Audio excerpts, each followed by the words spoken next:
Good morning. Welcome to Sunday morning. Happy to be here with you all. I cannot promise you that my voice is going to last all the way through a talk.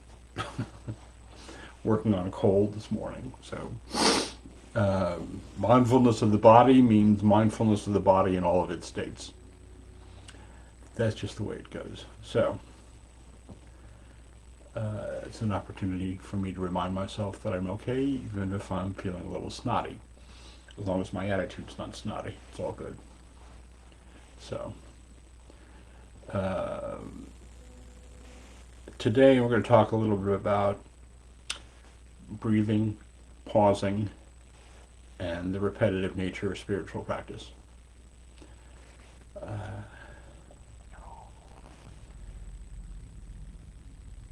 One of my favorite books on the Dharma is called One Breath at a Time by Kevin Griffin.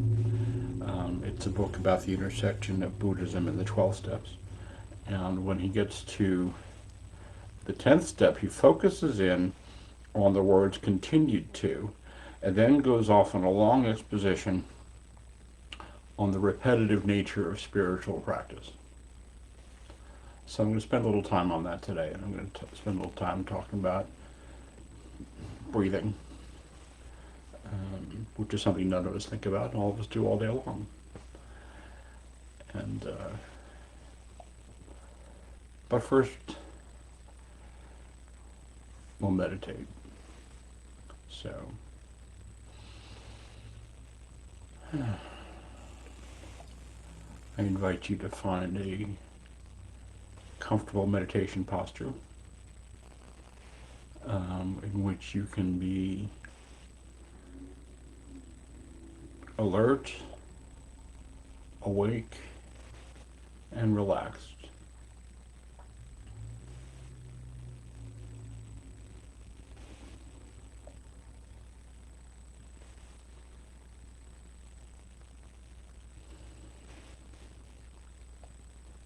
And let's just start with a few slow, deep breaths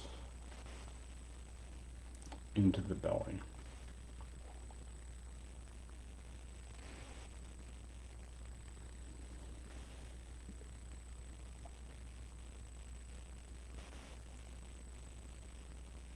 As you breathe out, just settle into where you're sitting. Notice the effect of gravity.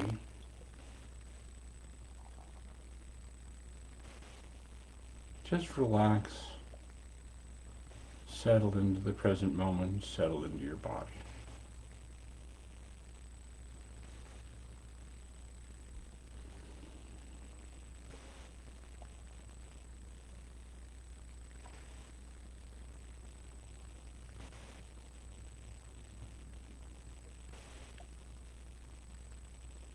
And on the out breath, just continue to relax and to soften, relaxing the muscles around your eyes, relaxing the muscles in your face.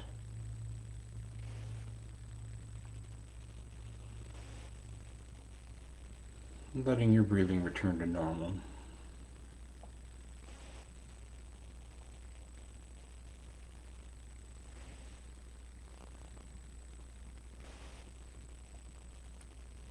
Each breath is a beginning again. Each breath is a moment unto itself.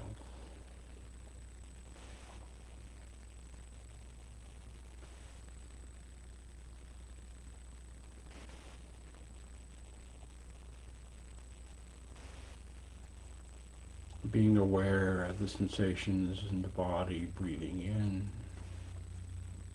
as your belly expands, your back might straighten a little more. Sensations of air moving in and out, in through your nose.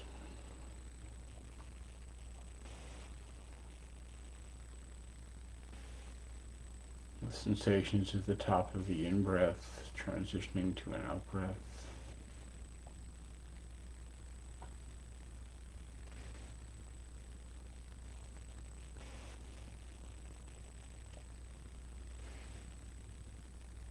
Sensations at the bottom of the out-breath.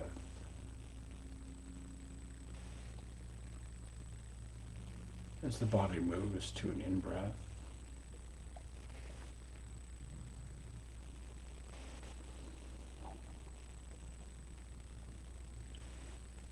You don't have to do anything to breathe, we just breathe, and here we're just observing the beginning again of each breath.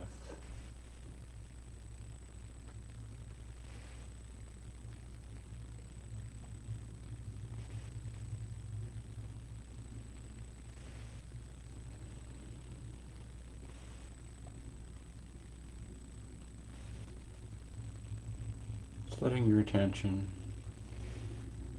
come into your awareness of your body.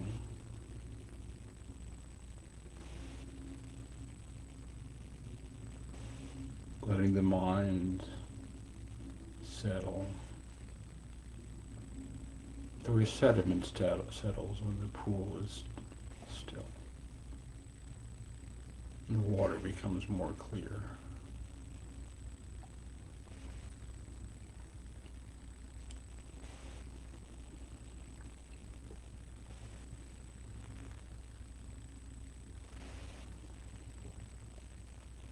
Relaxing the thinking mind.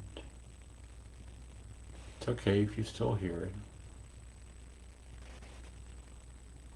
But it's not the focus of our attention for now.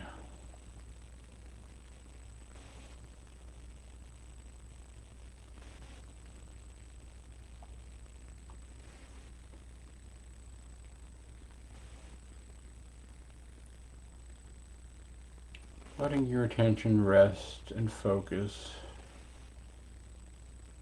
on the breath.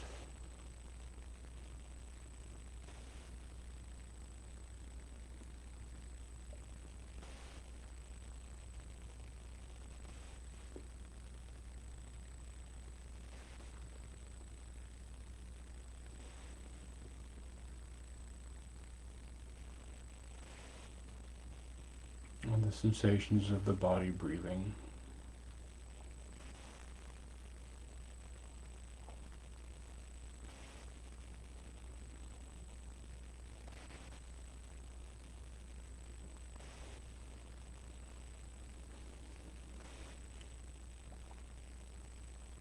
And thoughts arise as they do. When you notice, which might be quickly or might be slowly,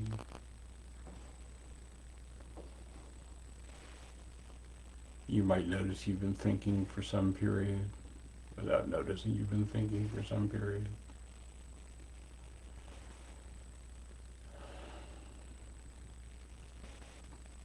Remember, this is a gentleness practice and there's no way to do it wrong. Just come back to your breathing.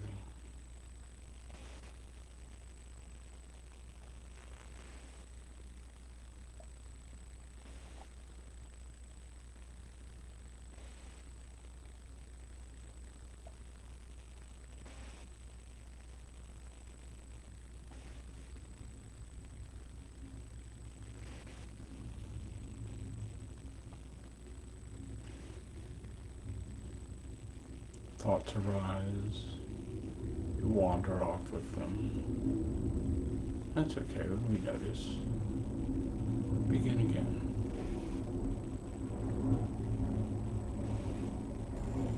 Every breath is a beginning again. Every day we begin again.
Thoughts arise.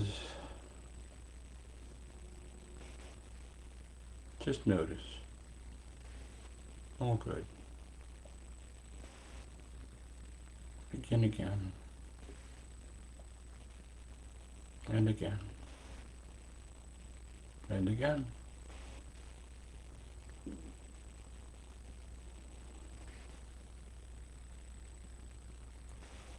We're not trying to stop our thinking, because we can't.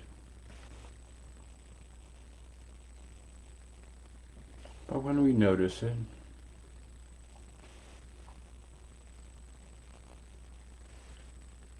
it's always off in the past or up in the future.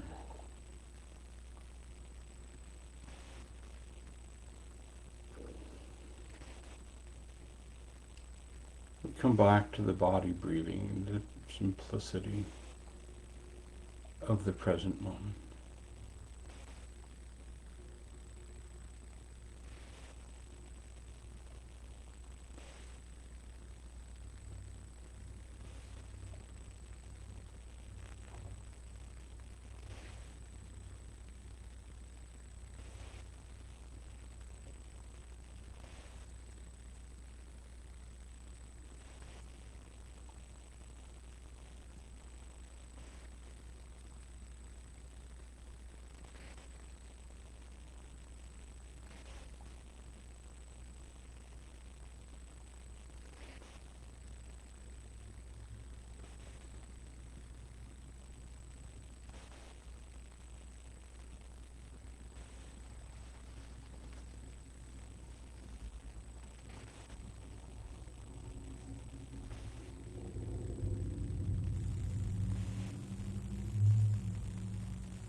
And as we come to the end of this sitting,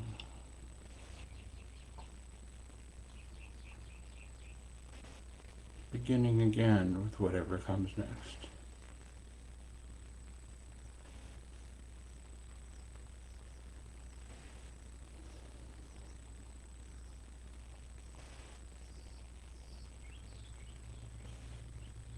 May the benefits of this practice help us see that we are always beginning afresh.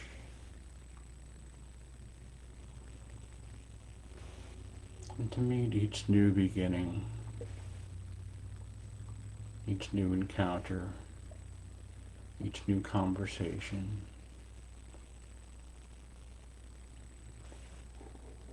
with kindness and compassion.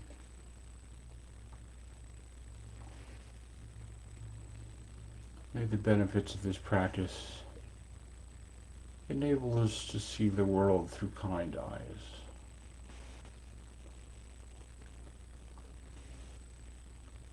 And to radiate kindness and compassion into our interactions with the people around us. And to radiate kindness and compassion as an energy that flows from us and through us into our homes and communities and towns and the world.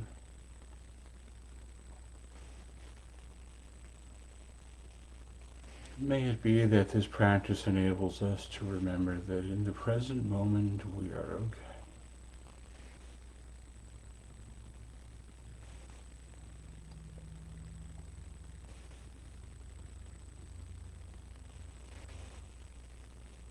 May the benefits of this practice be of benefit to all beings everywhere. May all beings be happy. May all beings be well. May all beings be safe. May all beings be at ease and at peace.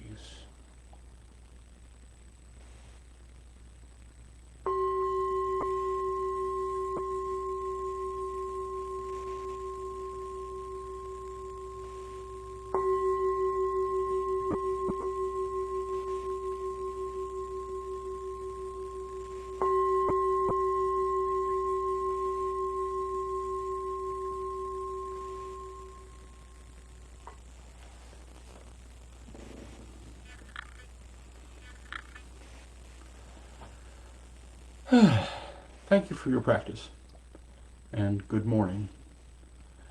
Greetings to the friends I can see on Facebook, on Zoom. Greetings to the friends I can't see on Facebook, and anybody watching this on YouTube later.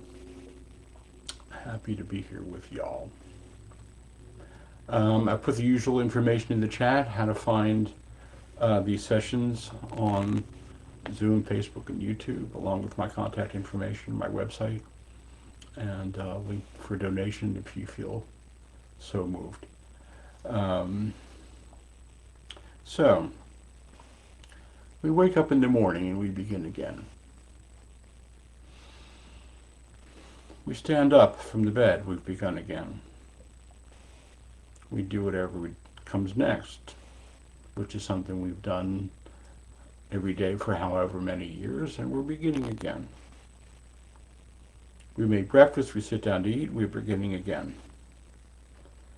We sit down to meditate, we're beginning again. The mind wanders off, we come back and begin again, and begin again, and begin again. And when we're finished meditating, we go out and do things we've done before, and we're beginning again. It is the nature of spiritual practice to begin again. And in mindfulness and meditation, the anchor between that is breathing. Because in breathing, we are always in the present. The mind is not a physical object, so it wanders around in time and space. It takes you back to yesterday and rehashes whatever happened. It takes you off to tomorrow to plan or strategize or have anxiety or whatever.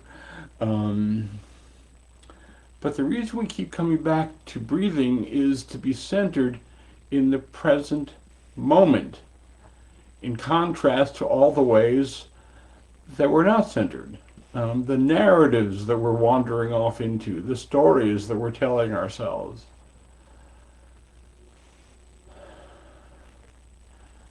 Continuity of breathing in the present moment. And our body is doing that all the time. Okay. We don't even notice, which is probably good because, no breathing, no life. But we can bring our attention to that anytime. And breathing is a core practice. And it is the most common practice in mindfulness, and it is the common practice in Buddhism, and it was actually the Buddhist meditation practice. He wrote about it, he spoke about it in what has become the Anapanasati Sutra. It's basic to our core experience. And our breathing changes as things happen. We experience emotions and we get tense and our breathing becomes faster and shallower. We get more relaxed and our breathing becomes slower and deeper.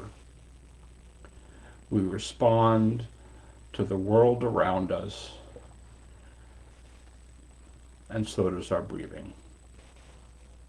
If we're afraid, if we're in fight or flight mode, if we're accommodating our sociological needs for whatever, breathing changes with our moods and our thoughts and our emotions and our circumstances. And the mind can wander around. It's like stalking the wild pendulum. But there is one thing we can do that can bring us back to the center at any time. Remember that we are breathing. Right? I mean, it seems so basic, but it's not something that we do automatically.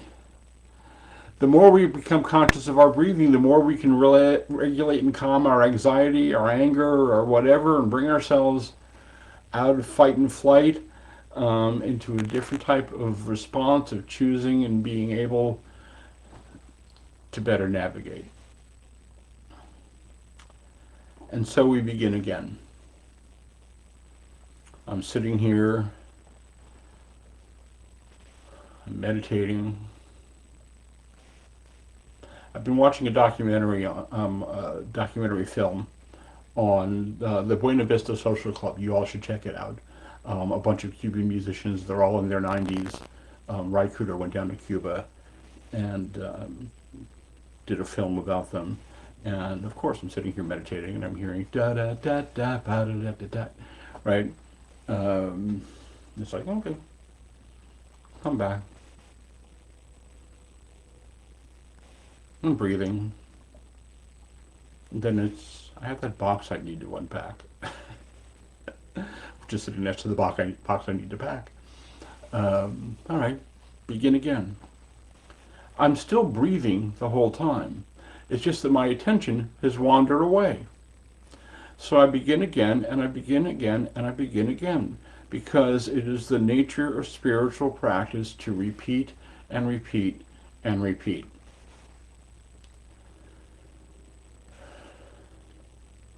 When we're ruminating about things that stress us out, or our mind is racing, we can always come back to begin again with the breath. You're sitting in a staff meeting and being reminded of why you wouldn't do this if they didn't pay you. You can begin again back in your body just by breathing in and out. At any moment, you can pause whatever is going on around you. Not like in Star Trek where everybody freezes, but we can pause. Place your hand on your belly, and take 10 slow, deep breaths into your belly in such a way so that your belly is moving your hand out. Nobody needs to know you're doing it. And you will notice that your head clears a little bit. When we're amped up, there are several things going on when we're amped up or anxious or angry. Our blood pressure is up. Our adrenal system is active. We're a little more alert. We're breathing faster and shallower. Our heart rate is up. When you bring your attention back to your breathing in those moments, slow down. The first thing that happens is you come back into the present moment. Because your breathing is always in the present moment, because your body is a physical object. It can't exit the present moment. You come back to the present moment, and as you slow down your breathing, come into a more mindful space, your blood pressure comes back down, your heart rate comes back down, your adrenal system looks around and says, oh, there's no emergency here, and stops pumping you full of that stuff. Your head clears a little bit.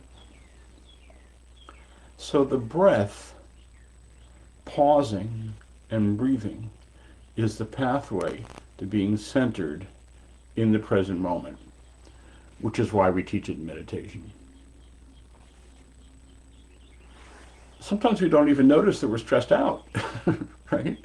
All of a sudden I notice I'm holding my breath. Or I'm like,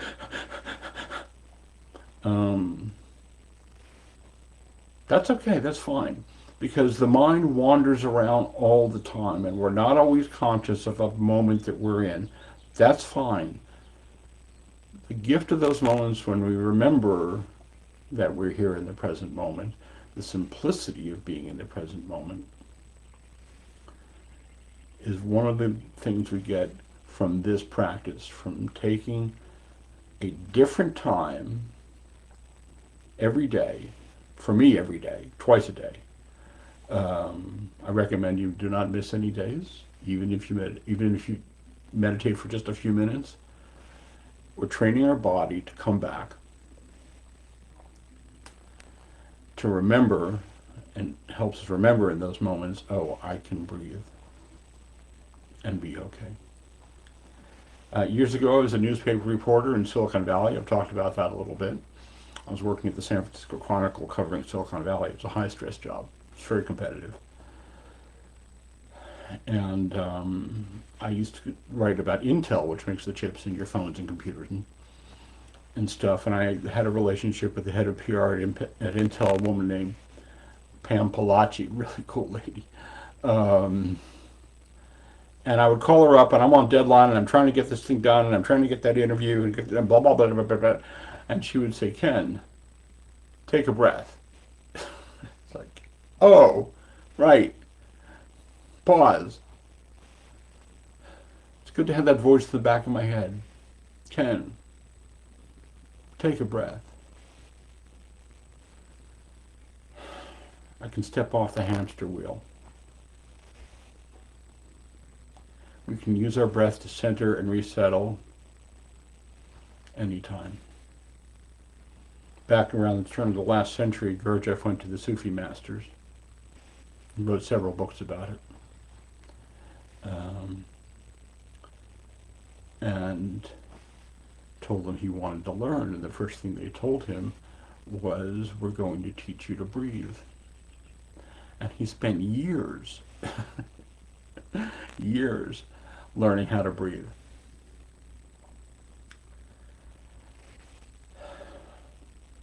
So at any moment, we can pause and begin again. I'm meditating, and the bird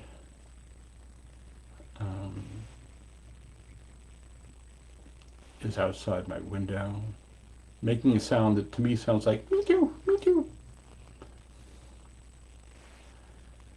It's not a distraction. Who's across the street is mowing his lawn, that's not a distraction. Everything in the field of mindfulness. And I'm breathing in and out the whole time. It's just a question of whether or not I'm noticing. Using meditation practice, we learn to be in touch with our breathing so that when we're having moments,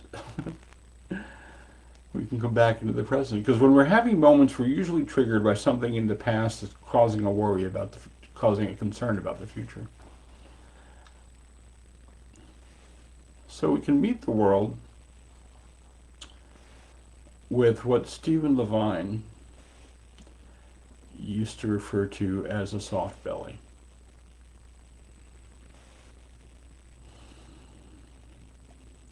We get tense, our muscles tighten, our belly tightens. We can always breathe in, let our belly relax.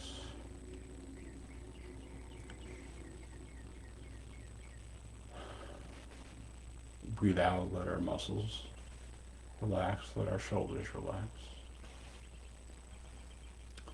It takes time and practice.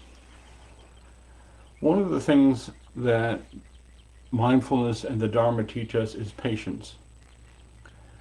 Starting with patience with ourselves.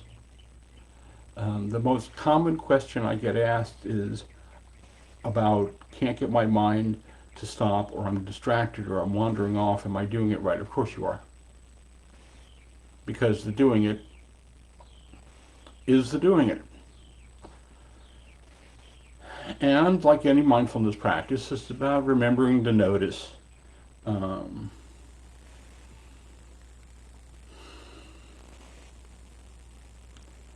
the more we practice, the easier that part gets. We're not worrying about trying to control our breath or do anything in particular with it. We're just remembering to notice. And when we come into meditation, we're actually stopping the rest of our day, and we're coming into these moments, into the simplicity of just sitting here and letting our mind and our body relax into just breathing into the present moment. And the mind is jumpy and moves around a lot, and that's fine. And when we notice, we relax, begin again, and begin again, and begin again.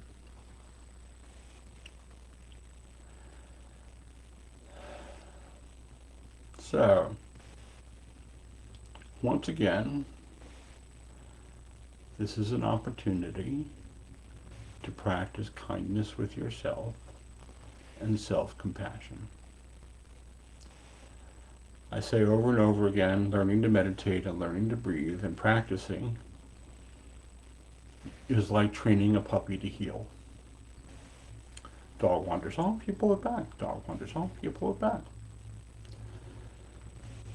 You don't yell at it, scream at it, kick it, and stop loving it. The mind is the same. Right? It wanders off. We come back. We come back to ourselves. We come back to ourselves lovingly, compassionately. We come back to the simplicity of the present moment, lovingly, compassionately. Our feelings will come and go. We will continue to breathe. So I'm going to talk a little more next time about the relationship between breathing and refuge. But for now, I invite you to remember to pause. In Alcoholics Anonymous, they say when agitated, we pause. There's actually a practice called HALT. Don't get too hungry, angry, lonely, tired. And you know what you do when you get hungry, angry, lonely, and tired? You pause and you breathe. Because we're having an embodied human experience. We're going to get hungry, angry, lonely, and tired. I keep coming back to this thing I saw at the Dalai Lama. I saw a documentary on the Dalai Lama. He goes, sometimes I get short with people. Then we move on. I don't know if I did the accent really well, but the point is that even he experiences this stuff, and his practice is much more advanced than ours. So, I invite you to breathe into being kind and gentle with yourself. And I invite you to breathe into the present moment. And I invite you to remember to breathe. And I invite you to be kind and gentle with yourself when you notice that you haven't remembered to breathe. Okay? It's just an opportunity to remember to breathe. So, thank you for your kind attention. Any questions or comments?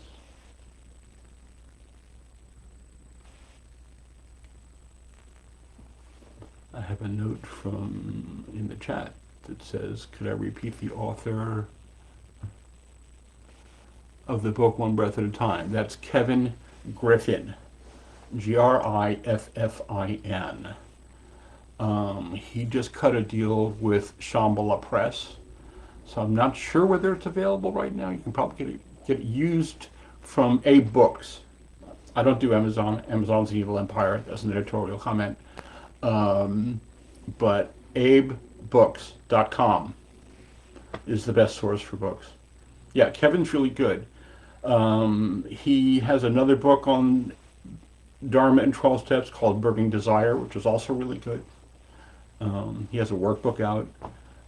He was my mentor in learning how to teach this stuff. Can't say enough good things about Kevin.